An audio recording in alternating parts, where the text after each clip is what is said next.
writers working on upwards of 20 new musicals to Goodspeed each winter, and has become one of the premier developmental opportunities available to emerging musical theater writers. Thank you for being here, Donna Lynn. That's all the time we have tonight. And that's just the tip of the iceberg. I wanted to start asking, first of all, the premise of the show is, how have people in the Broadway and national theater community dealt with the pandemic and the shutdown of our industry? So the first thing I want to ask you is, personally, what have you been doing since mid-March? How have you been doing? I have been well, first of all. Good. I and my loved ones have been well, thankfully. And I have truly never worked harder in my life. And you know me, and you know that's generally pretty hard work that I do. Absolutely. But I've just never worked harder, worked longer hours, stressed more than I have since we realized on, I think, March 15th that the world was falling down around us. Right. Which leads me to my next question. Before I ask that, I'm going to inform the audience for people that might not know. The Goodspeed Opera House is a regional theater. And the way that might be different than a Broadway theater or a Broadway show is that the Goodspeed is a professional theater company that produces its own season most of the time outside of New York City. And in this case, that's absolutely true, in Connecticut. What was going on with the Goodspeed in terms of their season when you had to shut down? We were at the very beginning of our season. We unlike most regional theaters, have a season that runs more or less with the calendar year. So we were scheduled to begin rehearsals for the first show of our season on March 18th. And that have been the beginning of a 3-show season on our main stage. Right. 3 musicals that would run until right after Thanksgiving. And our season would also include a series of 3 new musicals in development that would have been produced, workshopped in development at our second stage in Chester, Connecticut, the Terrace Theater. And we were literally 3 days before the company arrived to start rehearsal when we pulled the plug. And what information was coming to you that led you to make that decision? Well, remember back then, we thought maybe we would be able to lock down for a few weeks and this thing would go. We naively thought, if we all go home and stay there for a few weeks, maybe we'll be okay. And so we thought, and so much has happened since then, it's honestly difficult to remember the order of events. But on that day, when that decision was made, we thought maybe a month delay. And maybe in a month we'll be able to bring the company up here, and the acting company here, most of them were based in New York City, bring them here and get to rehearsal in a normal fashion. Very quickly, it became clear, within days, it was clear that was not a reality. And so then we started the triage that so many businesses have been dealing with, the rolling what if, how do we, if this happens, that happens, just the constantly rolling evolution of what our reality was going to be.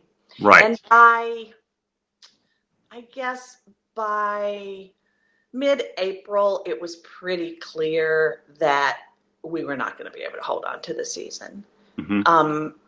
We didn't announce it because we held out hope, but it was becoming very clear that it was just not going to be realistic. Right. And for people that don't know, the Goodspeed, if I'm not mistaken, has been in operation since the early 60s, correct? Yeah, 1963. This was our 57th. This was to have been our 57th season. And people say to me, "Are you counting this year?" And I'm like, pardon my language, hell yeah, I'm counting this year. This is the hardest year ever. We're counting it. Yeah, so since 1963. And it's been responsible for those that don't know, it's been responsible for incredibly famous pieces of musical theater like Annie, Man of La Mancha, Holiday Inn, as we mentioned before, that have they've been birthed at the Goodspeed and then gone on to find incredible success on Broadway, nationally, internationally. But that's what happens at a place like Goodspeed. Yes. Incredible works of art get birthed and then go out into the public. That takes a lot of people, not only the actors on stage, but the people backstage, front of house, in the costume shop, and in the scene shop, marketing, producing. You have a lot of people that the organization employs. Yeah. How has that been affected as you've had in this sort of rolling decision making? Yeah. How has it affected you? We sent everybody home initially. We speak for safety reasons, for everyone's health. We said on March 15th, go home. We don't know how long this is going to be or exactly what this means, but you have salary for 3 weeks. Go home, and we're going to sort it out. And then at the end of that 3 weeks, we began a rollout of furloughs, partial furloughs, layoffs of 57 employees have been separated from Goodspeed in some way. Some of them completely laid off. Those jobs will not come back. When we are allowed to go back to work, we will have to figure. Right. And there are 24 people now working on partial furlough. So we have no staff currently working full time. And there were almost 200 artist contracts. Actors like yourself, directors, choreographers, designers, technicians, craftspeople, and artisans who were planning to come here for some type of work throughout our season, and those contracts were terminated. Right. So because it's not only the people that whose livelihood has been drastically affected that work there year round.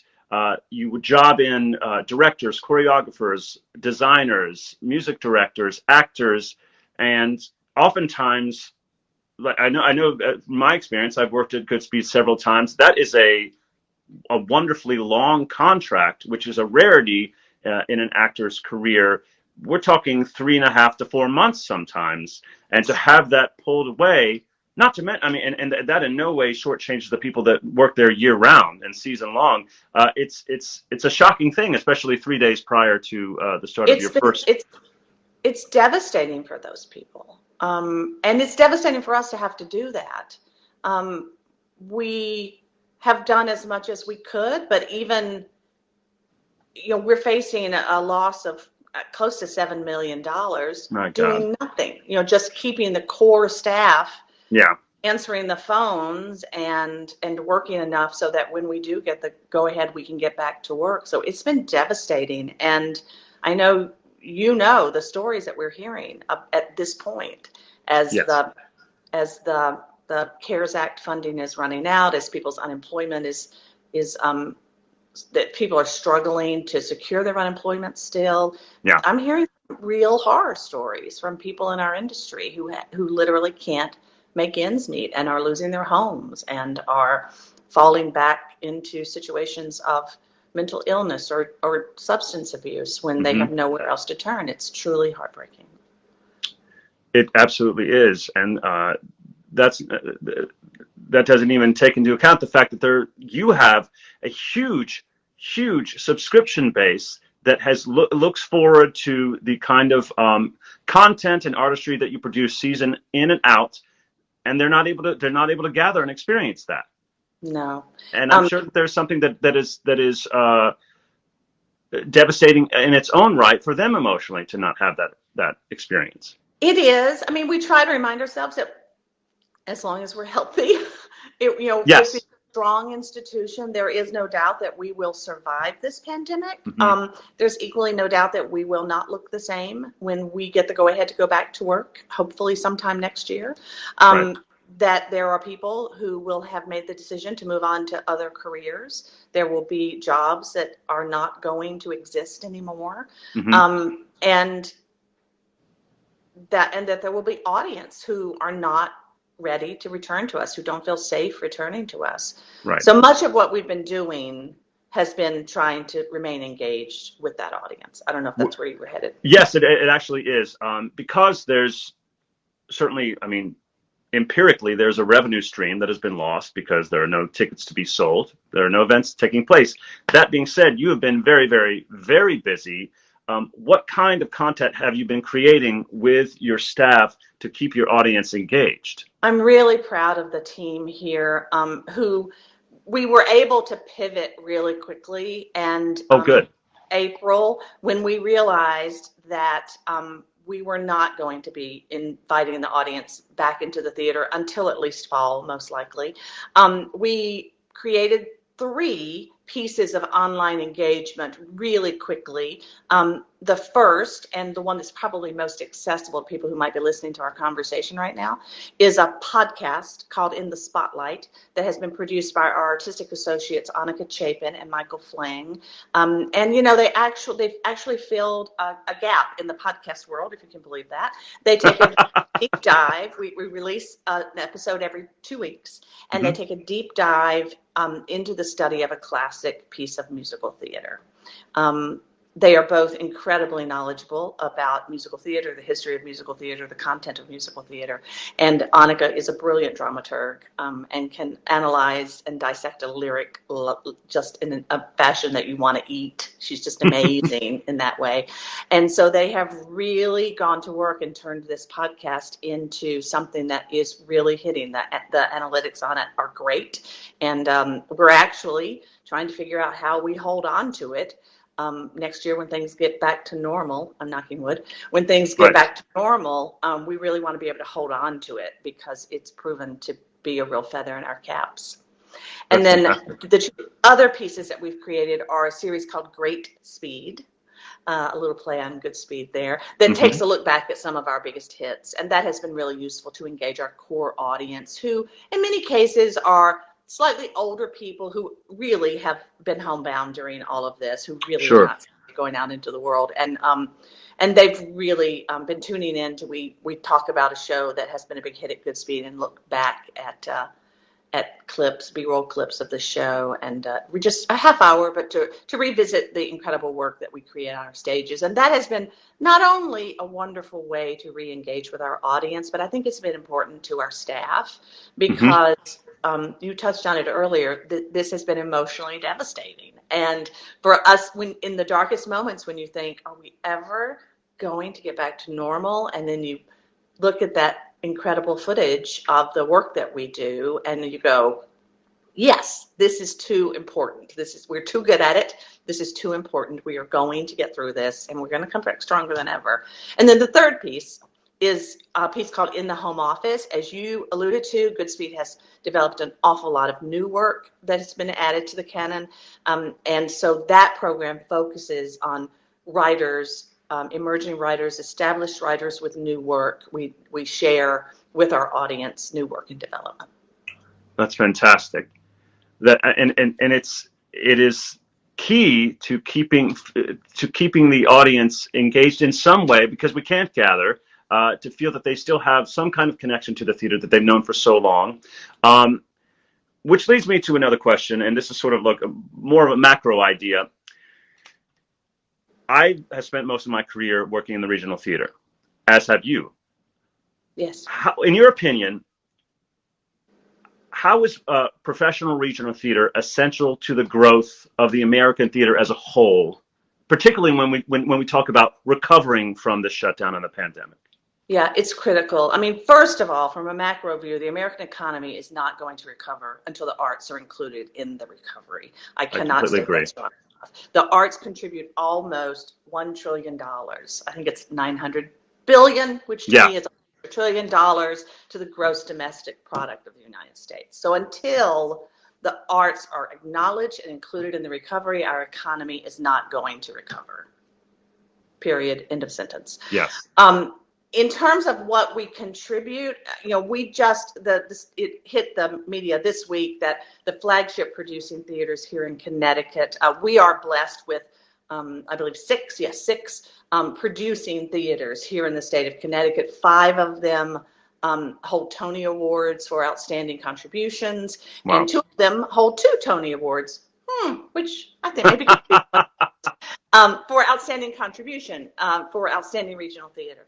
And so we are a very strong coalition, and we have approached the state of Connecticut requesting funding to sustain our organizations during this time. No word yet. Of course, nothing moves quickly, but we just have to drive home the fact that we are critical to the region's economy, and that is true of regional theaters all over the country. There are incredible theaters in San Diego that are critical to the economy of that city, that feed the restaurants downtown, that bring people into areas that they might not otherwise be in. The same is true of Seattle, of Palo Alto, of Chicago. You can name any city. The arts are a critical piece of the infrastructure of that city, and we need to be acknowledged and we need to be included in the recovery. And we are currently, here in Connecticut, mandated not to return to work, completely appropriately. We are very proud of our numbers here in Connecticut, but we're still at 25%, 25 people at an indoor event. We can't do anything. We can't afford to do anything. Right.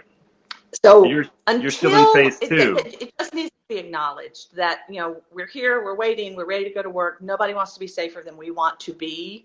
And we'll stay out of the way while the more critical pieces of the economy get back to work.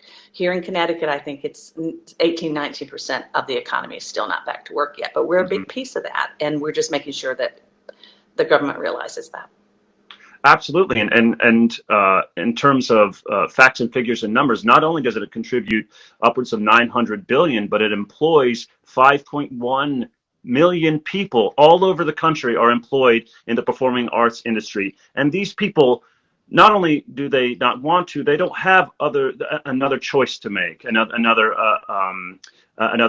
career opportunity to pursue, because this is what they live and breathe. That's what people need to understand. No matter what side of the stage you're on, people involved in the performing arts industry, they live and breathe it, and it is essential to the growth of our society, to the nurturing and progress of our society. And they've spent years training to do what they do. Years and years training to do what they do, and it's not an easy life. And someone who commits to it is a vocation for those of us who do this work. Yes. And it is. I know that people in the theater are some of the smartest, hardest working people on the face of the earth, and so many of them are pivoting right now, figuring out how to do something they're not used to doing. You're a perfect example of that in this moment. But learning how to, rebuild yourself at 35, 40, 55, 60 years old is difficult. Yes. And it doesn't have to be like that. I mean, with federal and state aid, we can recover.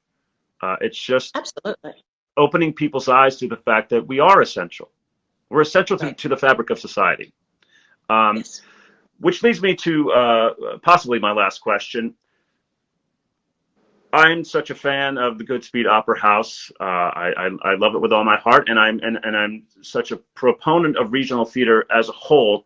How can people help right now? How can people help the Goodspeed?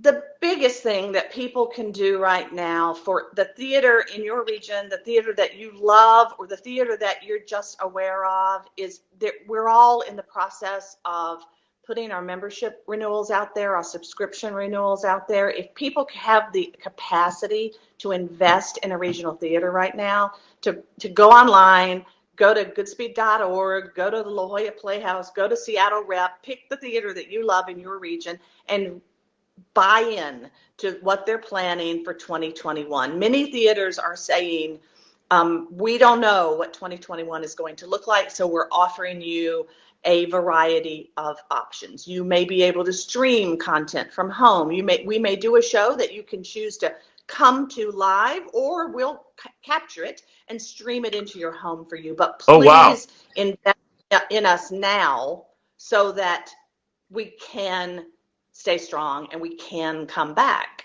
That's the best thing that anybody listening right now can do for the theater that they love in their region. Subscribe. And specifically, great. And yes, here, absolutely. And specifically, if I'm not mistaken, Goodspeed has a donation protocol called the Footlights Fund, where people can donate. We do. So the Footlights Fund is a spring campaign that we do annually. We have a very robust membership campaign that is a fall campaign for us. And a few years ago, we started a spring campaign. And just as COVID hit, we thought, okay, well, this is a perfect opportunity. So the Footlights campaign has been a priority this spring and summer. People have been very generous. We focused a lot of energy on recapturing ticket refunds. So asking people to donate their ticket refunds when a show was canceled rather than taking a refund or taking a credit. If your theater has asked you to do that and you have not responded yet, please consider taking a ticket refund. Turning your ticket refund into a donation, because it makes a huge difference in your theater's life. And we have our membership and our subscription audience has been very generous in this moment, and we have been able to hold on to 35% of our ticket revenue, I believe. We've been able to hold on to and turn the donations to the fund. That's incredible. And speaking of generosity, you've been so generous in speaking about your fellow regional theaters, what they're going through. Is there, I want to ask one final question. Is there I know that you're on committees through the LORT committee and what have you, but is there sort of a consortium of theaters like the Goodspeed where the leadership is talking about what we do and how we come back from this? Or does that not exist because it varies from state to state and what those guidelines are? It absolutely exists. And, it exists in many different ways and in several formats. There is an organization called the National Alliance for Musical Theater, NAMT.org, if anybody wants to check it out. And that organization, it's a member service organization. So theaters all across the country who produce musical theater pay dues into this organization that then helps us problem solve. The biggest piece of NAMP's portfolio is a Festival of New Musicals that is produced in New York City every fall. And of course, that will not be happening live this year. That will be happening virtually. And so weekly, the NAMT leadership gathers membership online, and we talk and share ideas and share safety plans. NAMT has been working with Actors Equity to keep the lines of communication open as theaters start to develop plans to going back to work. LORT, the League of Resident Theaters, which is a group that Goodspeed is part of, a collective bargaining unit that Goodspeed is part of, meets regularly. Both of those organizations have been incredibly instrumental in empowering the conversation about racial equity that is happening in the theater right now. Excellent. The Theater Communications Group, Americans for the Arts. There's a lot of activity that is taking place virtually that's keeping all of us connected, learning from one another, sharing ideas. There's a lot of new collaboration happening. It is in this moment when finances are so critical as we look to coming back in 21. There are a lot of opportunities out there for theaters to collaborate, on streaming content, for licensing houses or streaming platforms to collaborate on content, which is reducing everybody's expense as we ramp back up. Right. That's all good information to have. Please check those organizations out, folks, if you have the time. Before we go, I just want to say on a personal note that it has been my great good fortune to work with Donna Lynn several times, and she is one of the most authentic, creative, intelligent, open-hearted, hardworking people I have ever worked with, ever in my career, any theater, whether it's Broadway or anywhere in the country. I'm such a huge fan of yours and always have been, and it's my honor to talk to you, and I just can't wait to see you again in person and give you a hug. I feel the same way about you, Tally. Your audience should know that you have saved our bottoms more than once at Goodspeed. Thank you. And we are grateful to you and grateful to have you as part of the Goodspeed family. And thank you. And I really consider you part of my family as well. Folks, please check out goodspeed.org. And if you can, donate to that wonderful organization, or donate wherever you are, anywhere in the country, to your local professional theater. They need it, and we need the arts. That's absolutely true. We need live theater to come back, and it will. I know that it will. It's going to take a lot of hard work, like Donna Lynn has been doing for the last 6+ months, trying to keep those doors open and ready to fling open when we're finally given permission to do so. But please, get involved in the game. Donate whether it's your money, your time, ticket refunds, anything, please help us out. We'll really appreciate it. Donna Lynn, I can't thank you enough. I just adore you, and it really it means so much to me that you came on today. Thank you, Tally. I appreciate the opportunity to share what's going on here.